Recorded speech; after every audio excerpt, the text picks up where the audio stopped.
3 suspects are charged with forced labor, but they could face additional charges.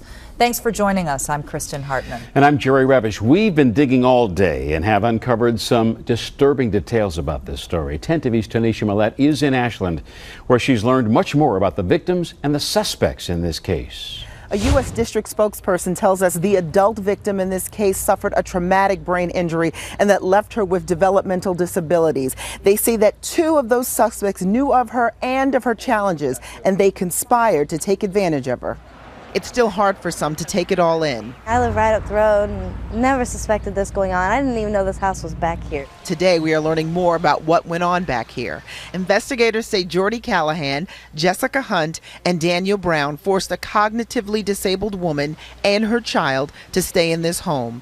The federal complaint reveals investigators have 6 witnesses who told them about deplorable conditions.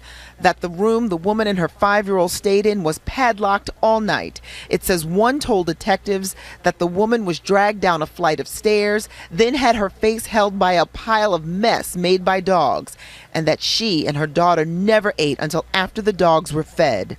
The woman was arrested back in October after police say she stole a Hershey bar from this Family Dollar. Federal investigators say she told Ashland police she wanted to get arrested because the people she lived with were mean.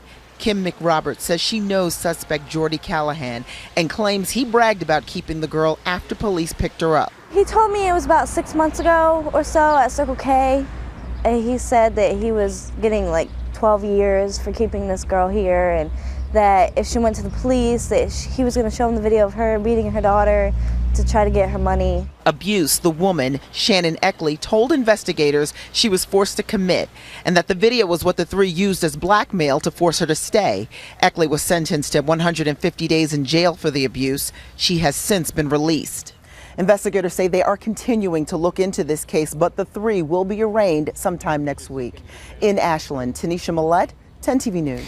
Here's a closer look at how this slavery investigation unfolded. Police arrested Shannon Eckley on October 24th of last year for stealing a candy bar. After her arrest, Eckley asked police to take her to jail because she said Jordy Callahan and Jessica Hunt were mean to her. Well, that statement led police to this Main Street apartment, and that's when Callahan told police Eckley had abused her daughter. But that claim spawned a new investigation. After interviewing witnesses and analyzing evidence, police determined the captivity started in May of 2011. A lawyer for one of the suspects says they had given the woman a place to stay because she and her child were homeless.